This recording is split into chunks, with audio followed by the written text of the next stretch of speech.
ইসলামের ইতিহাস ও সাংস্কৃতিক বিষয়ে শিক্ষামূলকভাবে উপস্থাপনে মুন্সিগঞ্জে প্রথমবারের মতো নির্মিত ইসলামিক থিম পার্ক বর্ণিলভাবে যেখানে সাজানো হয়েছে ইসলামী সংস্কৃতির নানা বিষয়। বিস্তারিত এই বিষয়টি সম্বন্ধে আপনাদের জানাতে চাই, এই জন্য মুন্সিগঞ্জ থেকে যুক্ত হচ্ছেন আমাদের সহকর্মী আরাফাত রায়হান সাকিব। সাকিব, শুভ সকাল। শুভ সকাল সাকিব। শুভ সকাল জুবায়ের, মিমি। শরতের এই সকালের বাংলাদেশের সকল দর্শকদেরও শুভেচ্ছা জানাতে চাই। আসলে দেশে বিভিন্ন আঙ্গিকে কিন্তু বিভিন্ন সময় আমরা পার্ক, বিনোদন কেন্দ্র নির্মিত হতে দেখি, কিন্তু ইসলামের ইতিহাস সংস্কৃতিকে উপজীব্য করে মুন্সিগঞ্জেই প্রথমবারের মতো একটি বিনোদন কেন্দ্র তৈরি হয়েছে, যেটির নাম ইসলামিক থিম পার্ক। মূলত উপজেলা প্রশাসনের উদ্যোগেই উপজেলা পরিষদের যে চত্বর রয়েছে সেই চত্বরেই এই পার্কটি করা হয়েছে, যেখানে কিন্তু আসলে শিশু থেকে শুরু করে বিভিন্ন বয়সী মানুষের বেশ আনাগোনা শুরু হয়েছে। এবং এই যে পুরো এলাকা জুড়েই কিন্তু ইসলামী নানা বিষয়কে আসলে প্রাধান্য দিয়ে এই পার্কটি সাজানো হয়েছে। বিভিন্ন দেখা যাচ্ছে শিশুদের খেলাধুলার যেমন বিষয় রয়েছে, একই সাথে দেখা যাচ্ছে যে ইসলাম শিক্ষার জন্য যেসব উপকরণ দরকার রয়েছে সেই সব উপকরণও কিন্তু এই জায়গাটিতে রয়েছে। এবং সকাল হতে কিন্তু ফজরের পর মক্তবে যাওয়া শিশু কিশোররা কিন্তু এখানে এসে কিন্তু আসলে খেলাধুলায় অংশ নিচ্ছে, এবং এখানের যে বিষয়বস্তুগুলো সাজানো রয়েছে সেখানেও কিন্তু তারা কিন্তু আসলে বিভিন্ন ধরনের শিক্ষামূলক বিষয়গুলো শিখছে।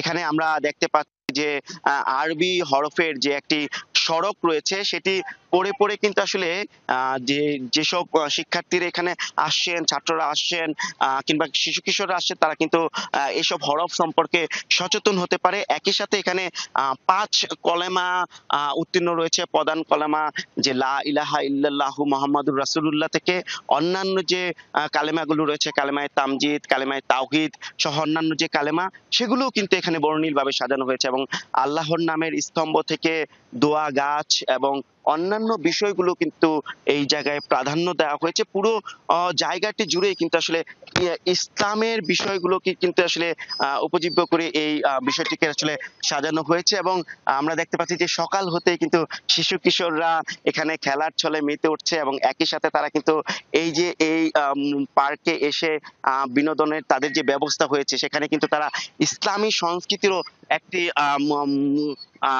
দেখা যাচ্ছে সংস্পর্শে আসতে পারে। অর্থাৎ দেখা যাচ্ছে ব্যতিক্রম এই পার্কটিকে ঘিরে কিন্তু এই মুহূর্তে আসলে শিশু কিশোরদের মধ্যে একটি আনন্দ উৎফুল্ল তৈরি হয়েছে। এবং যেটি রয়েছেন সেই জায়গাতে কিন্তু আসলে সকাল থেকে আমরা দেখতে পাচ্ছি যে শিশুরা আসলে মক্তব মাদ্রাসায় পড়ার পরে কিন্তু এখানে উপস্থিত রয়েছে। উপজেলা প্রশাসনের উদ্যোগে মূলত 17% জায়গায় এই পার্কটি নির্মিত হয়েছে, এবং এই পার্কটি মধ্যে কিন্তু আসলে দেখা যাচ্ছে যে ইসলামের যে একটি উন্মুক্ত পাঠাগার রয়েছে, তাহলিল নামে একটি উন্মুক্ত পাঠাগার রয়েছে। আমাদের সাথে এই মুহূর্তে যুক্ত হয়েছেন সদর উপজেলা নির্বাহী কর্মকর্তা মাহবুবুর রহমান। আমরা একটু তার কাছে কথা শুনতে চাই যে এই যে পার্কটি নির্মাণের উদ্যোগ কোন প্রেক্ষাপটে না হলো আর কি। আপনাদেরকে অন্তরের অন্তঃস্থল থেকে ধন্যবাদ জানাই, আমাদের এই উদ্যোগটিকে আপনারা লাইভে নিয়ে এসেছেন, এবং যমুনা টিভিকে ধন্যবাদ। আর আপনার যে বক্তব্যটি, আসলে আপনি নিশ্চয়ই খেয়াল করেছেন যে আমাদের এই জায়গাটি একদম একটা মসজিদ কমপ্লেক্সের পাশেই। যেহেতু এটি আমাদের একটি মডেল মসজিদ কমপ্লেক্সের পাশে রয়েছে, আমাদের স্বপ্ন ছিল যে আমাদের ইসলামের যে সংস্কৃতি, আমাদের ইসলামের যে ঐতিহ্য, দেশে অনেক সাংস্কৃতিক কেন্দ্র থাকে, পার্ক থাকে, কিন্তু আমরা চেয়েছিলাম যে ইসলামের ঐতিহ্য এবং সংস্কৃতির পাশাপাশি আমাদের ছেলে মেয়েরা কিছু খেলাধুলা করতে পারবে, তারা এনজয় করতে পারবে, এই ধরনের একটা ব্যবস্থা যেন থাকে। আমরা চেয়েছি যে ইসলামে বিশেষ করে আমাদের আরবি হরফগুলো, আমাদের যে কালেমা আছে, এটা বাচ্চারা যেন খেলতে খেলতে শিখতে পারে। পাশাপাশি আমাদের যে ইসলামী যে সংস্কৃতি ঐতিহ্য, এইগুলা তারা খেলাধুলার মাধ্যমে তারা যেন শিক্ষার উপজীব্য হিসেবে গ্রহণ করতে পারে আনন্দের সাথে। আমি সবাইকে মনে করিয়ে দিতে চাই, এই যে বাংলাদেশ, এখানে কোনো বৈষম্যের ঠাঁই নাই, এখানে কোনো সাম্প্রদায়িকতার ঠাঁই নাই। আর আমাদের এখানে বাচ্চাদের খেলাধুলার জন্য সকল ধর্মের, সকল মতের বাচ্চাদের সবার জন্য উন্মুক্ত থাকবে। শুধুমাত্র আমাদের ইসলামের সংস্কৃতিকে আমরা প্রাধান্য দিয়েছি।